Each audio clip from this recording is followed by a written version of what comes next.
I'm Brett Cenkus, a business attorney specializing in mergers and acquisitions and an M&A advisor. And today we're talking about purchase price allocations.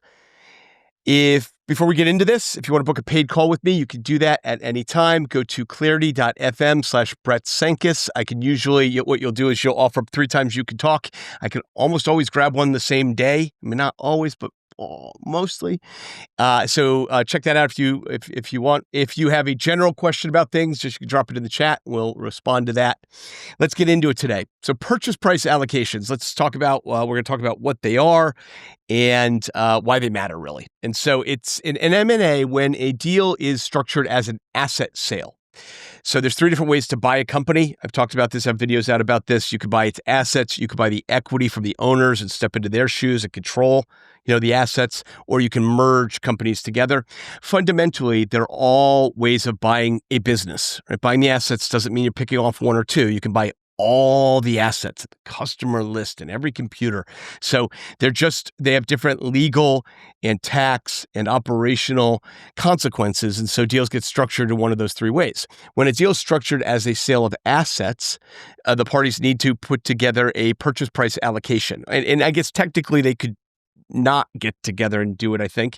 Well, it happens that they don't. So, but ideally they get together and they decide, how are we going to allocate the total purchase price? Let's say it's $5 million across 7 classes of assets. And those classes are provided by the IRS. So it's basically a form you fill out and you just say, look, it's total $5 million and $1 million of it is this, and $1 million of it is that. And we'll get into what this and that are in a minute. That's when you structure a deal as an asset sale, or when you structure a deal as a sale of equity, but treat it like an asset sale. And so the most common way that's done is under something called the 338H10 election, where the parties say, yes, I'm buying the equity, but I want to treat this as an asset sale. And that's something the IRS allows them to do in certain circumstances. And by the way, the benefit of doing that is because, and why a buyer often likes to buy assets, there's a number of reasons, but one reason in particular is if there are a lot of, if the business has a lot of assets, like a lot of tangible assets that have been depreciated. So a lot of equipment or vehicles, things that have been written down to 0 over the years, but still have useful life left. The buyer, when they take over the assets, can put them back on their book at fair market value. So then they depreciate them again. Okay. If you buy the stock, by default, you just step into the shoes of the seller and take over their balance sheet. So if you don't do this and on that equipment we're talking about was depreciated down to 0, you can't depreciate anything next year. So that's a reason to structure something as an asset sale or stock sale. It's treated as an asset sale.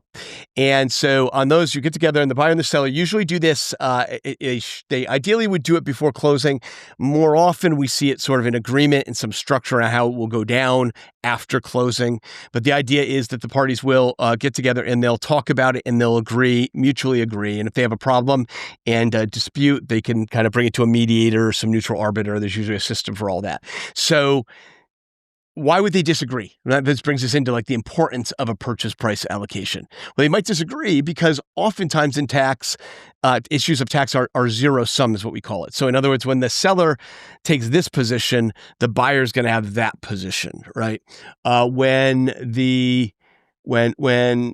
I'm, the company's deduction, right, often becomes the vendor's income. I mean, there's an offsetting process here in many cases. Maybe it would help to get into what these classes are. Again, there's 7 of them, and they're always the same. I mean, they're driven from the IRS, a form you fill out, and you say this amount goes into this class, this amount into that class. So class 1 is cash, right, and the bank deposits and cash-like instruments. 2 is securities, so interest that the target company holds in other businesses or subsidiaries, or maybe they own a bunch of stock in some other company or have something. It's basically, what the SEC defines as a security. This is this bucket.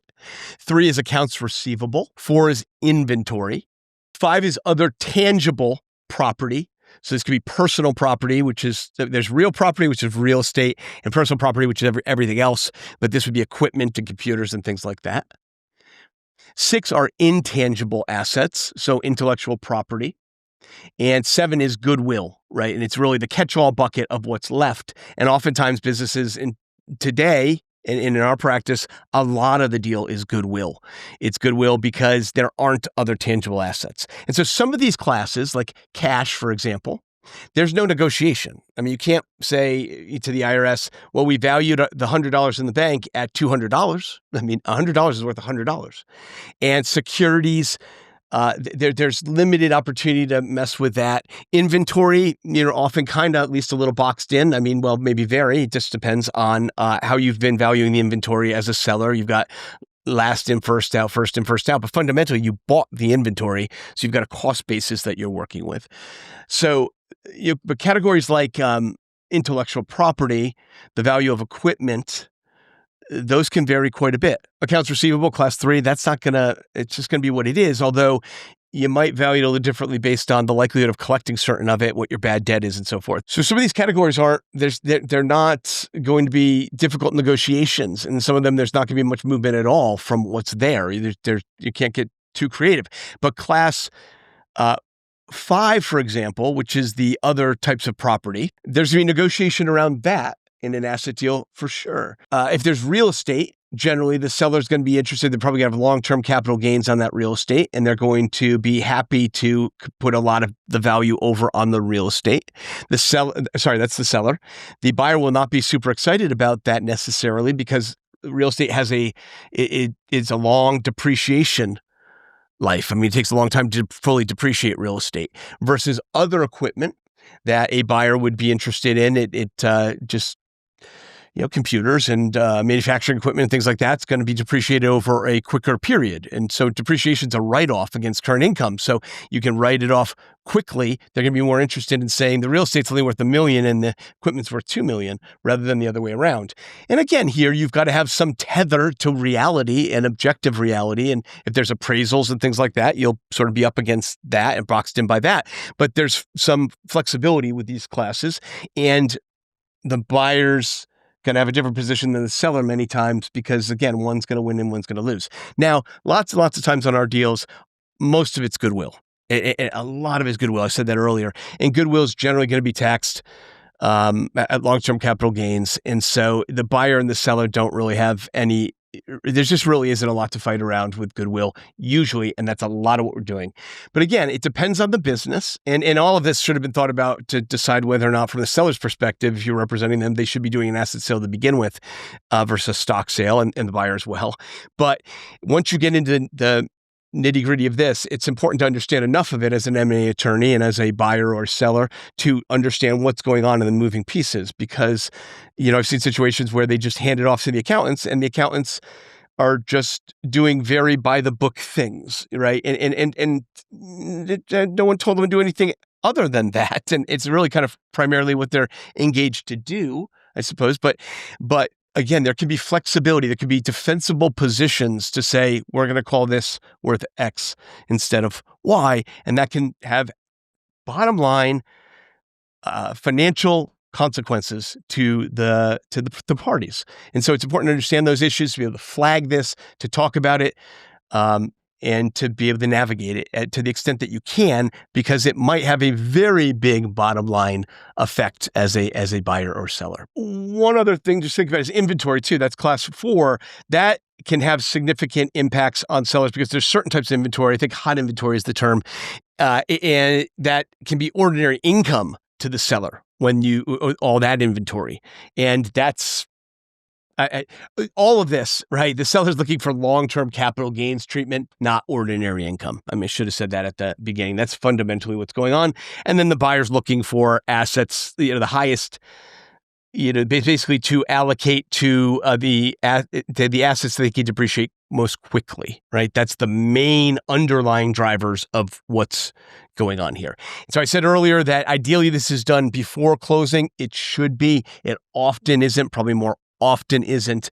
And in most deals, that really feels okay because there's just not that much to negotiate over. There's some things that matter here, but it's not, die on the hill sort of stuff. But there can be certain types of deals where there's a lot of flexibility. There's a lot of inventory. There's a lot of those other assets. They fall into the classes where there is a lot of room for movement, and it is a zero-sum situation. One's gain is the other party's loss. And so it would behoove the parties to do that before closing. And you certainly got to get your, and one side is usually going to take the lead on that, and they're going to prepare a purchase price allocation and present it to the other side. And it's very important if you're not the side, if you're getting it handed to you, it can be handed in a way that, the buyer, especially if it's private equity, for example, you do this all the time. Here you go. Our accountants put this together. This is the purchase price allocation. Kind of like that's the deal, but it's not the deal. So it's important to understand this is negotiable. There's certainly going to be a lot of guidelines and a lot of, data points that are going to sort of box the parties in, but there's flexibility here, and the underlying tax consequences might really matter. So keep it in mind. If you got a question, a general question, drop it in the comments. As I said, you can get me for a call. If you have specific questions and want to talk about this or anything else I talk about in the world that you think I might know, you can book a call with me at clarity.fm/Brett Cenkus. I appreciate you watching the video today. Thanks.